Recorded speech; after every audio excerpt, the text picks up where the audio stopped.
நீங்கள் பார்த்துக் கொண்டிருப்பது உங்கள் விஜய்.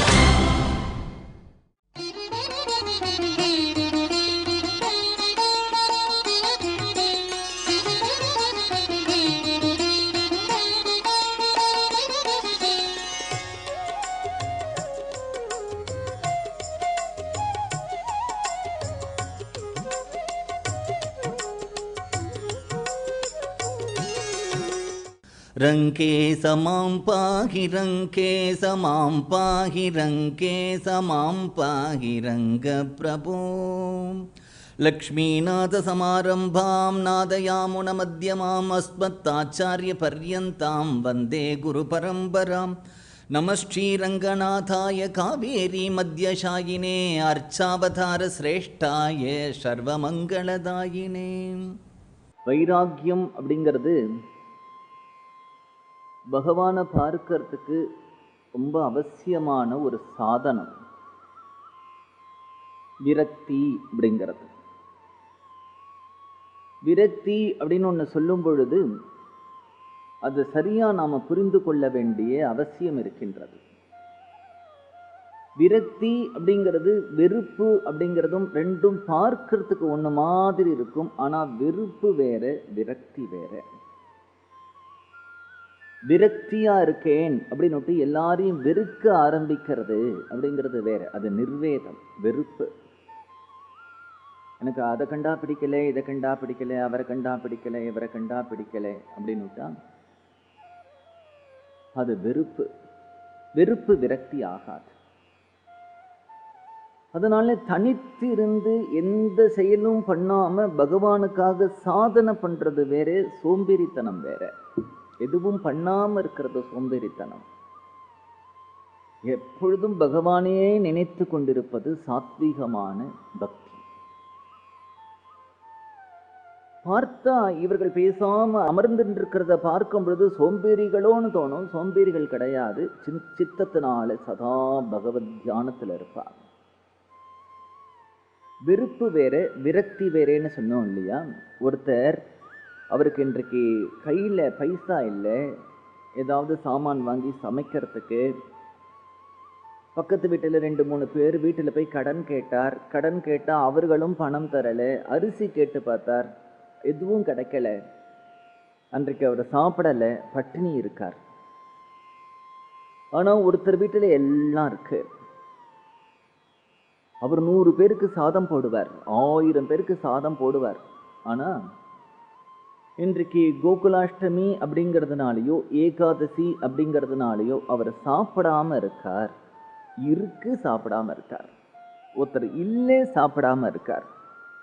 இல்லாததுனால சாப்பிடாம இருக்கிறதே நம்ம பட்டினி அப்படின்னு சொல்றோம். இருந்தும் சாப்பிடாம இருந்தாரானால் அவரை பார்த்து விரதம் அப்படின்னு சொல்றோம். இன்றைக்கு உபவாசம் இருக்கார். அதனால இந்த இடத்துல நம்முடைய மதம் சொல்லக்கூடிய விரக்தி அப்படிங்கிறது எல்லாத்தையும் விட்டு ஒழிக்கிறது இல்லை, பகவானை பிடித்து கொள்றது.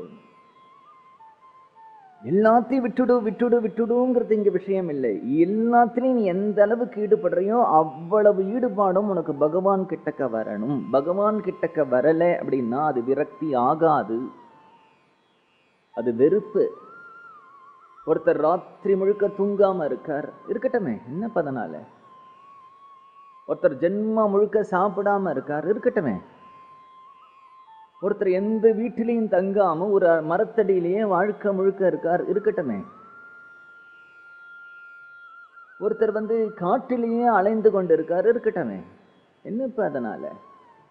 நீ சாப்பிடாம இருக்கிறதுனாலையோ தூங்காம இருக்கிறதுனாலையோ மௌனமா இருக்கிறதுனாலையோ வீட்டில் இல்லாம ரோட்டில் இருக்கிறதுனாலையோ எதையும் அடைய போறதில்லை.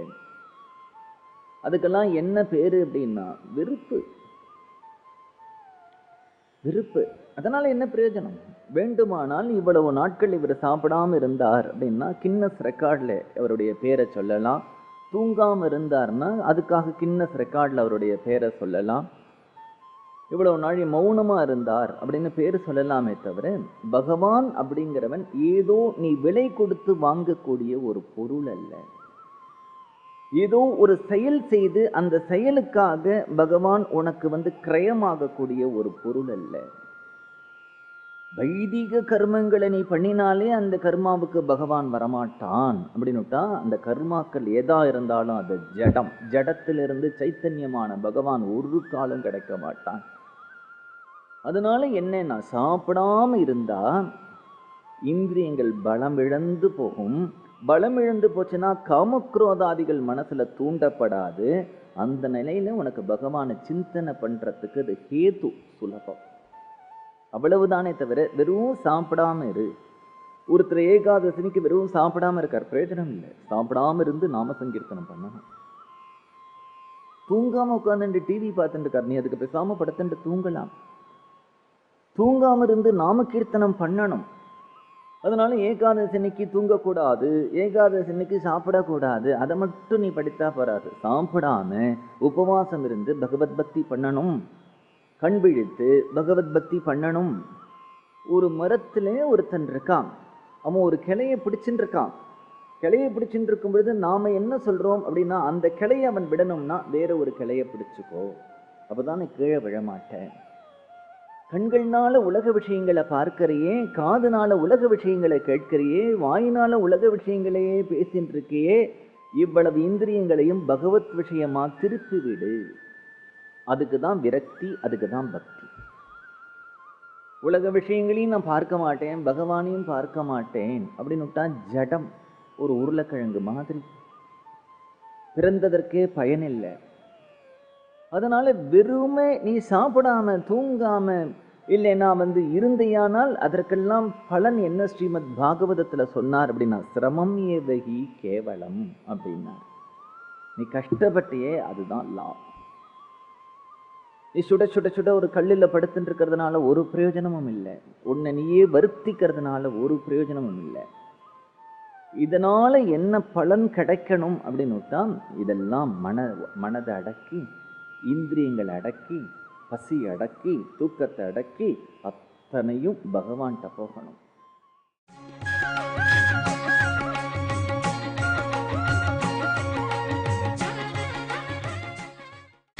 நீங்கள் பார்த்துக் கொண்டிருப்பது உங்கள் விஜய். ஒரு ஆறு வேகமா ஓடி வரது. அந்த ஆறு வேகமா ஓடி வரும்போது 5 கிளைகளா அந்த ஆறு பிரிந்து ஓடுறது. அந்த 5 கிளைகளா மெயின் ஸ்ட்ரீம்லேருந்து அது பிரியும் பொழுது 5 கிளைகளா பிரியறதுனால அதனுடைய வேகம் குறையும். ஒருத்தர் என்ன பண்ணினார், ஒரு பிரான்ச் அதை அடைச்சு அடுத்தது அடைச்சு அடுத்தது அடைச்சு ஒரே ஸ்ட்ரீம் வழியா விட்டா அது வேகமா போகிற மாதிரி அந்த மனதுங்கிற இந்திரியம் கண் வழியாகவும் காது வழியாகவும் வாய் வழியாகவும் மூக்கு வழியாகவும் உணர்வு வழியாகவும் சிதறப்படும் பொழுது அந்த சிதறதெல்லாம் அடைச்சு அதை ஒரு வழி பண்ணி அந்த ஒரு ஸ்ட்ரீம் அதை கொண்டு போய் பகவானுடைய திருவடியில செலுத்து. அதுதான் பக்தி. அதனால என்ன சொல்றாருன்னா, அப்படி பக்தி பண்ணி ஒரு கால் பகவானே உன் கூட பேசக்கூடியவனா இருந்து, பகவானே பிரத்யக்ஷமாகி ஒரு தரம் இல்லை எப்பொழுதுமே உன் கூட பேசிட்டு இருந்தா கூட போராது, உனக்கு ஒரு ஆச்சாரியனுடைய சம்பந்தம் வேணும், ஒரு பாகவத அபிமானம் வேணும். திருக்கச்சி நம்பிகளை பத்தி சொல்லிட்டு வந்தோம் இல்லையா? காஞ்சிபுரத்தில் இருக்கக்கூடிய பேருளாளன் சன்னதியிலே அவர் ஆலவட்ட கைங்கரியம் பண்ணிட்டு இருப்பார். ஒரு நாள் ஆலவட்ட கைங்கரியத்திலே நம்முடைய பேருளாளனுக்கு சேர்த்தி உற்சவம். அந்த சேர்த்தி உற்சவத்திலே வழக்கமா பெருமாள் பக்கம் இருந்து ஆலவட்டம் போடக்கூடிய அவர் அன்றைக்கு தாயார் பக்கமா மாறி அந்த தாயார் பக்கமா இப்படி ஆலவட்டம் போடுறார். பெருமாள் அவரோட சகஜமா பேசுவான்.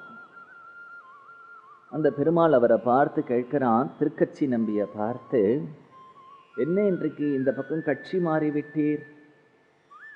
எமக்கு தானே வழக்கமா ஆலவட்ட கைங்கரியம் பண்ணுவீர், இன்றைக்கு தாயார் பக்கம் போய் அந்த ஆலவட்ட கைங்கரியம் பண்றீரே, என்ன விசேஷம்?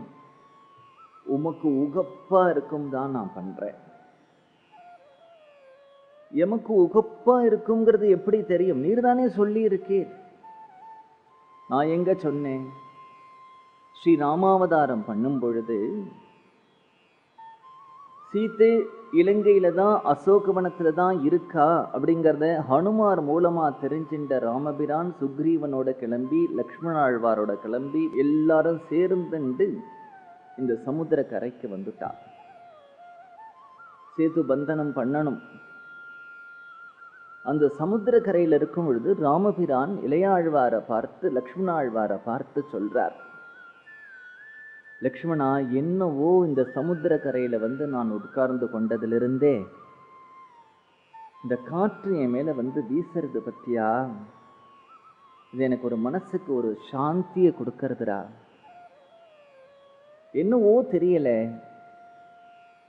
அப்படின்னு உடனே அங்க இளையாழ்வாரான லக்ஷ்மண ஆழ்வார் சொல்றார், அண்ணா, நான் கேள்விப்பட்டிருக்கேன், இந்த சமுத்திரத்திலிருந்து வீசுற காற்றுக்கே அப்படி ஒரு சுபாவம் உண்டு, அது மனதை ஒரு சாந்தி படுத்தும்னு கேள்விப்பட்டிருக்கேன், அதுதான்னா அது.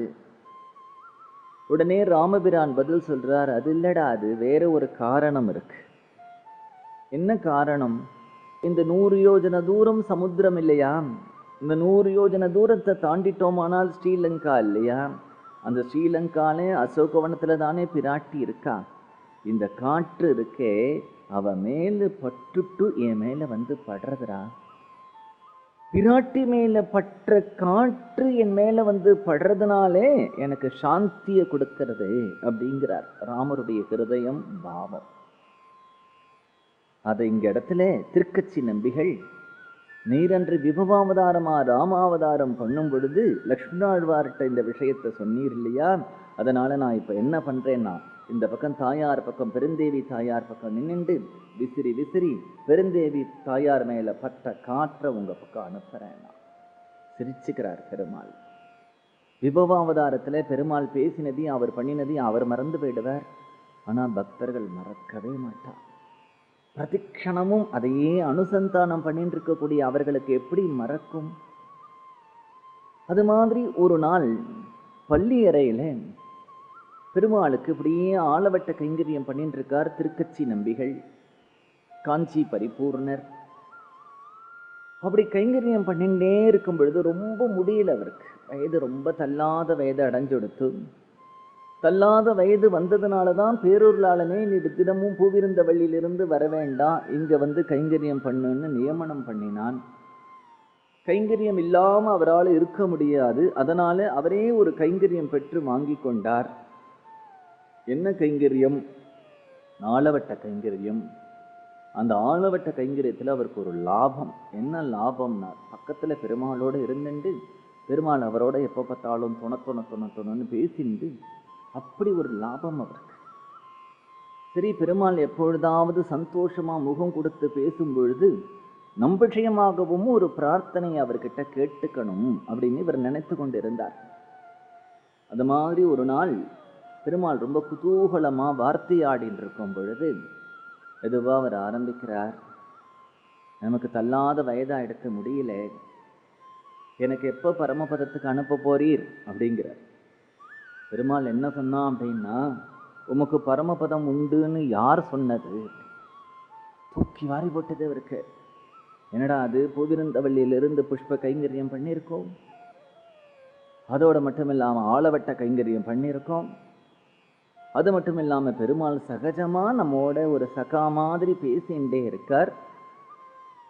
இப்பொழுதில்ல பரமபதம் சொன்னாலும் பரவாயில்ல, உமக்கு பரமபதம் உண்டுன்னு யார் சொன்னது? நீர்தான் என் கூட பேசிண்டே இருக்கீரே, எனக்கு பரமபதம் இல்லையா அப்படிங்கிறார் திருக்கச்சி நம்பிகள். பெருமாள் சொல்றான், நீர் எனக்கு விசிறி நீரா, நான் உனக்கு பேசினேன்னா ரெண்டுத்துக்கும் கணக்கு சரியா போயிடுச்சு, பேசினதுக்கும் விசிறினத்துக்கும் கணக்கு சரியா போயிடுச்சு. உடனே அவர் கேட்கிறார், அப்ப பரமபதம் அடையணும்னா நான் என்ன பண்ணணும்? ஏதாவது ஒரு ஆச்சாரியனை அவருடைய அபிமானத்துக்கு பாத்திரமாகணும். அது ஒரு சம்பிரதாயம். பகவானே இருந்தா கூட ஒரு ஆச்சாரியன் முகேன வந்தாதான் ஒருத்தர் அதை எடுத்துக்கிறான். இவர் இந்த தள்ளாத வேலை யாரு ஆச்சாரியனா இவர் போய் அடைவார்? பெருமாள்கிட்ட கேட்ட உடனே பெருமாளே சொல்றான், பெரிய நம்பிகளே ஆசிரியை. பெரிய நம்பிகள் இவர் எடுத்துப்பாரா? இவர் பார்க்கிறார், எப்படியாவது பெரிய நம்பிகளுடைய அபிமானத்துக்கு பாத்திரமாகணும்.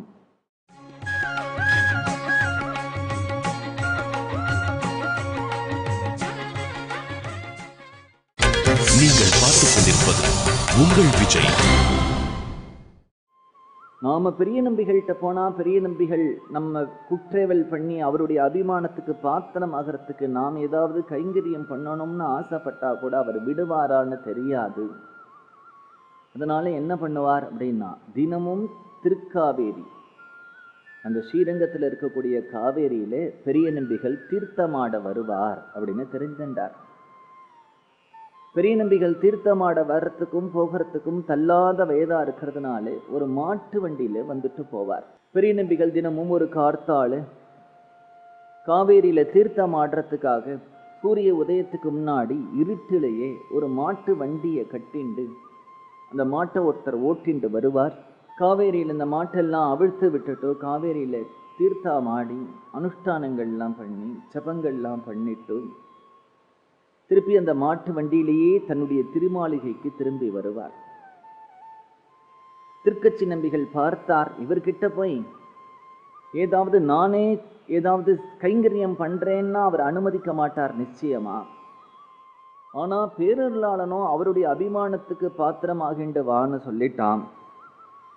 அதனால என்ன பண்றது, இவர் திருக்காவேரியில தீர்த்தமாடுற விஷயத்தை தெரிஞ்சுண்டு ஒரு நாளைக்கு அவர் தீர்த்தமாட வரும் பொழுது ஒளிந்து இருந்து அந்த வண்டிக்காரரை கூப்பிட்டு நீர் சற்று விலகி கொள்ளும்னு சொல்லி அந்த வண்டிக்காரர் மாதிரியே இவர் தலையில முண்டாசெல்லாம் கட்டிண்டு கையில அந்த சவுக்கு எடுத்துண்டு அந்த பெரிய நம்பிகள் அந்த வண்டியில ஏறின பிறகு அவரை அந்த வண்டியை அப்படி ஓட்டிண்டு போகும் பொழுது அந்த வண்டி பள்ளத்திலையும் மேலையும் இப்படியும் அப்படியும் போகும்பொழுது பெரிய நம்பிகள், ஏய் வண்டியை ஒழுங்கா ஓட்டுறா பயலை, என்னடா இன்னைக்கு இப்படி ஓட்டுற அப்படின்னு உடனே சந்தோஷப்பட்டார்.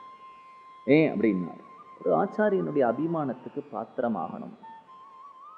அவர் நம்மளை டேய் ஏண்டா அப்படி பண்ணினா, அதை பண்ணுடா இதை பண்ணுடா அப்படின்னு சொல்லி இட்டு வேலை வாங்கணும், மரியாதையா நடத்தணும்னு ஆச்சாரியன் கிட்டையும் குரு கிட்டையும் எதிர்பார்க்க கூடாது.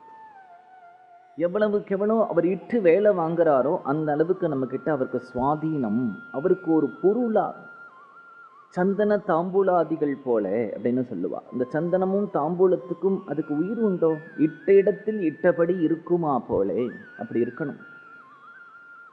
அப்படி பேரருளாளன்ட்ட வரார் அப்படிங்கிறதுல இருந்து என்ன தெரியுதுன்னா, வைராக்கியம் இருக்கட்டும்.